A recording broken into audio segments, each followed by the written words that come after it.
Let's do it. Rolls out to the right. 5 seconds to go in the first half. Dante fires deep to the left. Moss caught it at the 11, but now he pitches it to Mo Williams.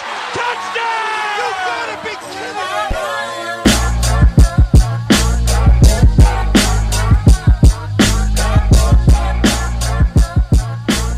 All right. Welcome back to this special edition of the Climbing the Pocket podcast. I am your host, Jayson Brown, joined as always by the man, the myth, the legend, quite possibly the hardest working man on all of draft Twitter.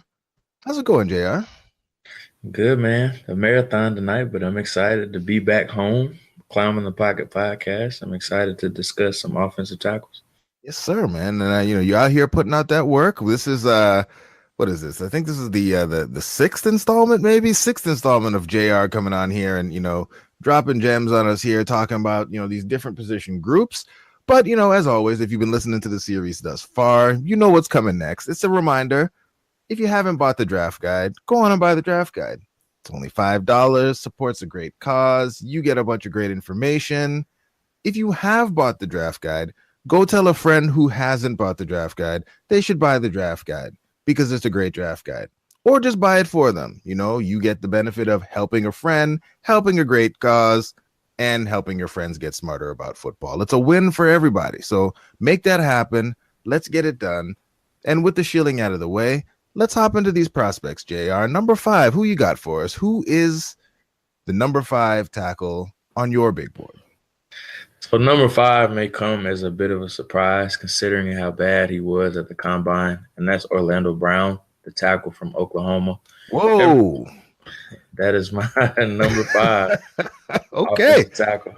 I have a mid-third round grade on him, and I'm going to do a bit of trust in the tape with him. Everyone knows his story and exactly what happened at the combine and how he had a historically low performance at the combine, or historically bad performance at the combine. But like I said, I'm going to trust the tape a little bit with him. And I'm going to be honest, I was expecting him to perform poorly at the combine, but not as bad as he did. I wasn't expecting him to run that bad or lift that bad, of course, especially lift.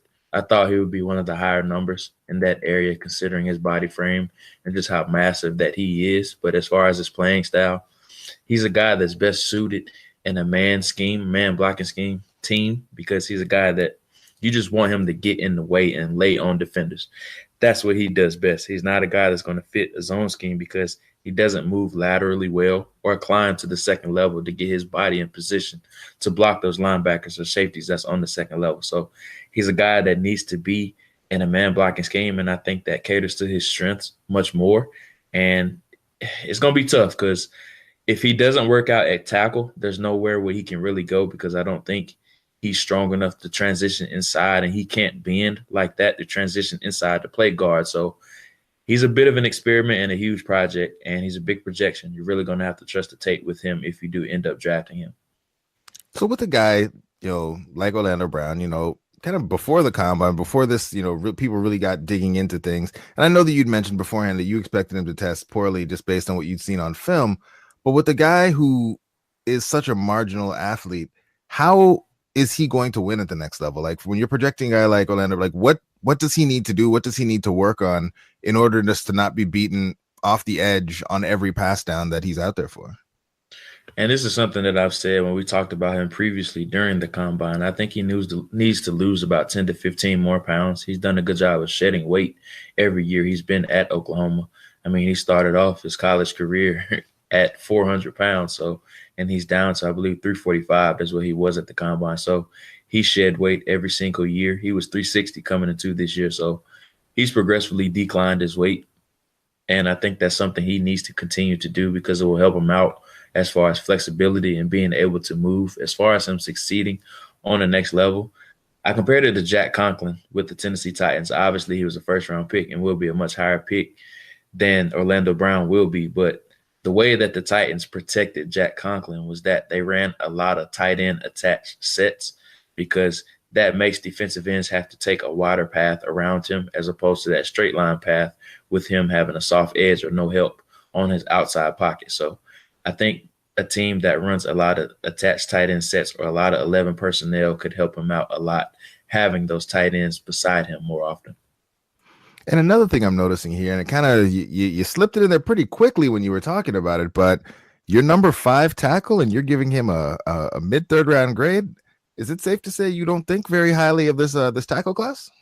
No, I don't. I think it's very thin from top to bottom, and that's something we'll get into as we go further along the countdown.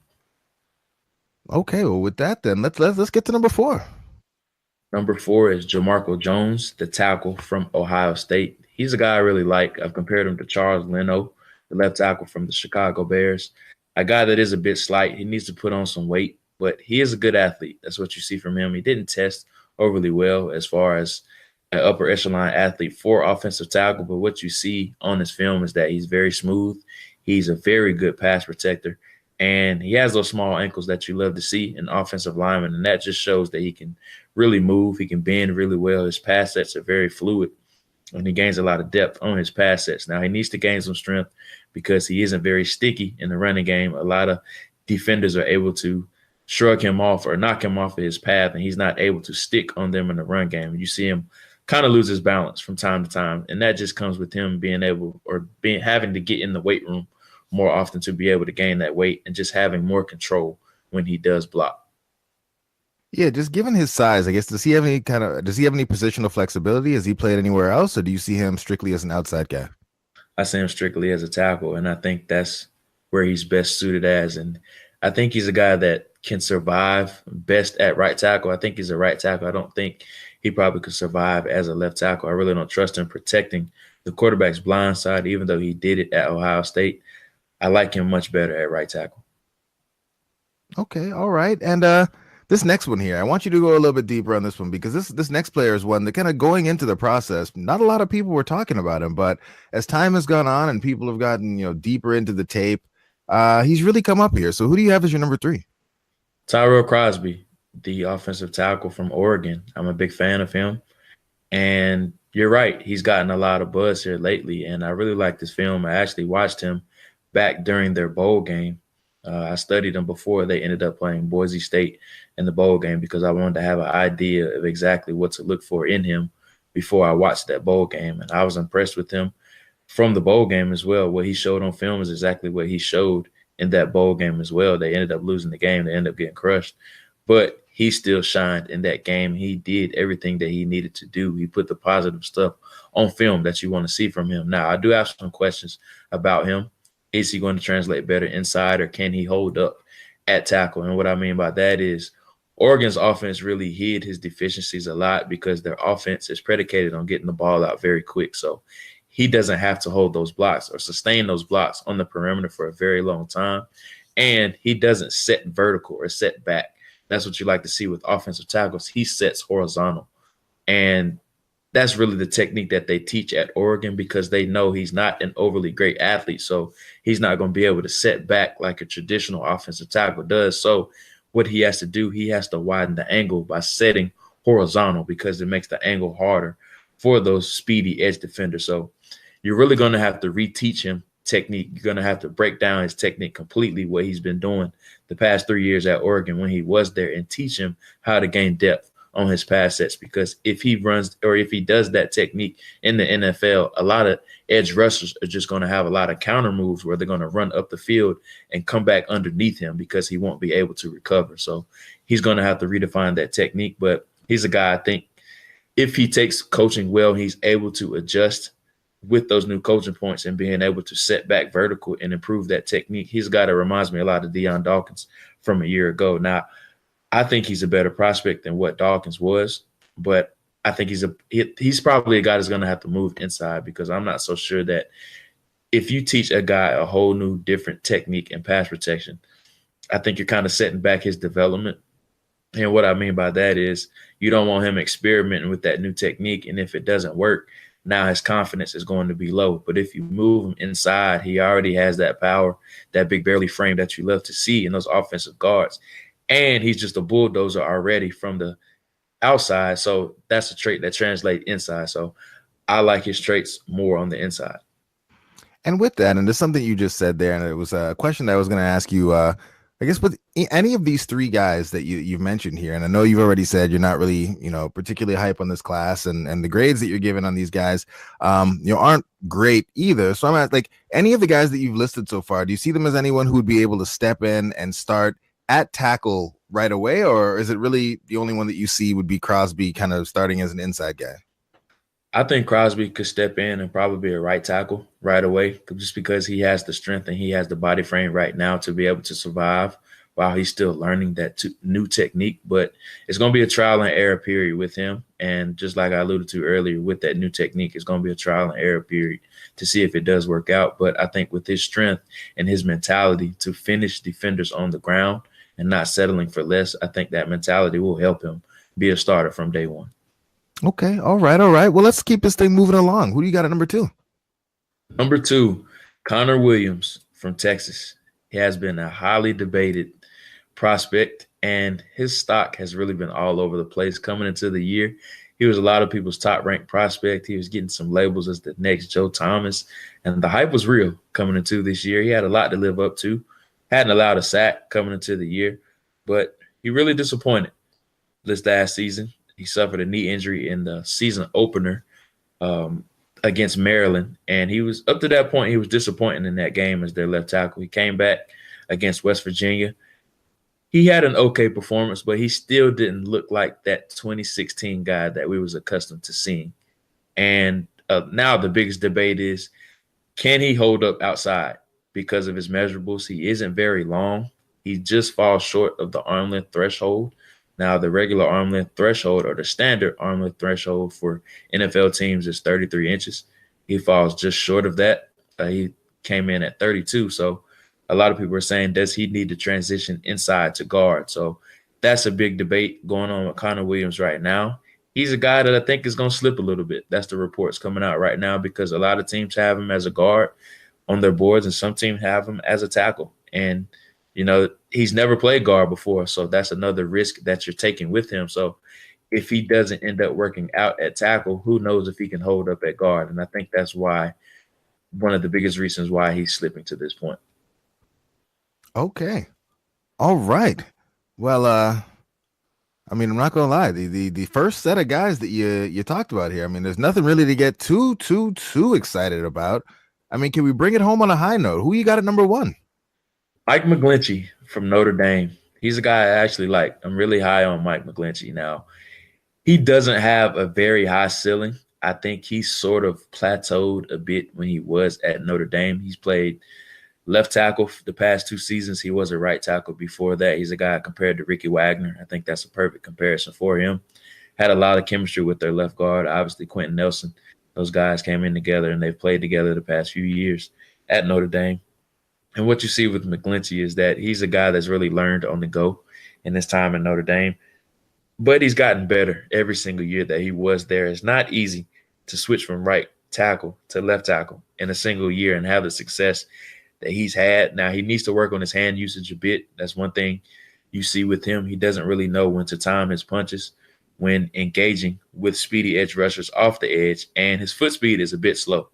And a lot of times, like you saw in the Miami game, where he really struggled with those speedy guys coming off the edge, and the Georgia game as well, especially on the last play of the game. But before that point, he really was solid. So just speed off the edge gives him trouble, and proper hand usage is something that he needs to learn. But he's a guy that I think is solid. I think he can step in and be a day one starter at left tackle or right tackle. I like him much better, and I liked his film much better at right tackle, though. Okay. All right. I know it's supposed to be a top 5, and I should be letting you out of here because you probably got like 8 more podcasts you got to record tonight. But I'd be remiss if I didn't say something. I already know who you're gonna ask about. Where's Colton Miller, man? Where you at? He's supposed to be the man flying up draft boards right now, 1st round pick. He's not even in your top 5. And number 5, you have a 3rd round grade on. Help me out here. What's going on? Yeah, so Colton Miller is actually my 7th ranked guy. I have an early 4th on him. My 6th ranked guy is Alex Kappa from Humboldt State. I have a late 3rd on him, but just staying on topic with Colton Miller.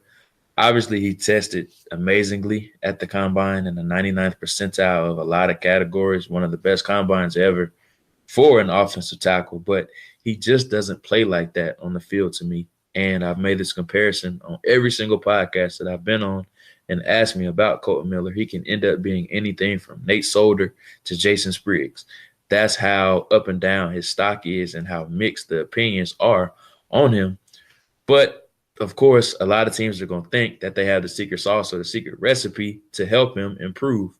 But I just have a lot of questions about him, and the biggest thing is his pass sets. I think he's a mess as a pass protector. Now, he is a really good run blocker. That's the thing about him. He is a devastating and a dominating run blocker, and that's where he shows the most confident in. But as far as a pass protector, he just got really exposed, and his footwork is a mess. And I just think he's a huge project that we won't see his upside or his potential until 2 to 3 years down the road, if we ever see it. And I'm just not willing to bet on that with him because some of the flaws that he has, I just don't think that they are correctable. Okay. All right. Well, I think that's it. That's good. We got everything we need there. We got the takes in. We got you to talk about the Josh Allen of offensive tackles there at the end. And, as we go through this whole thing here, there's one tackle that JR likes. So if you're a team, you should be listening to this podcast to get smarter about the football. And you need a tackle, you should draft McGlinchey first round. Well, that's it, JR. I'll be talking to you again soon. The draft is, a week away? 9 days away. 8 days. Yeah, we closing in on it now. So, I'll talk to you soon. We'll give you a couple days off. So we're getting Miles in here in the hot seat. But we'll give you a couple days off. And, happy podcasting, my man. Talk to you soon. We must be talking wide receivers as Miles is coming on. I know. We're talking the skill players. We're talking the guys, we got some tight ends. We got some defensive backs. And, we got some wide receivers with Miles coming up. So, it'll be a good time. Keep this thing going. Give JR a couple days off. We'll give him some days off. I'm sure you'll still be working. But, that's the episode. Listeners, thanks for listening. JR, thanks for coming on. And y'all have a good night.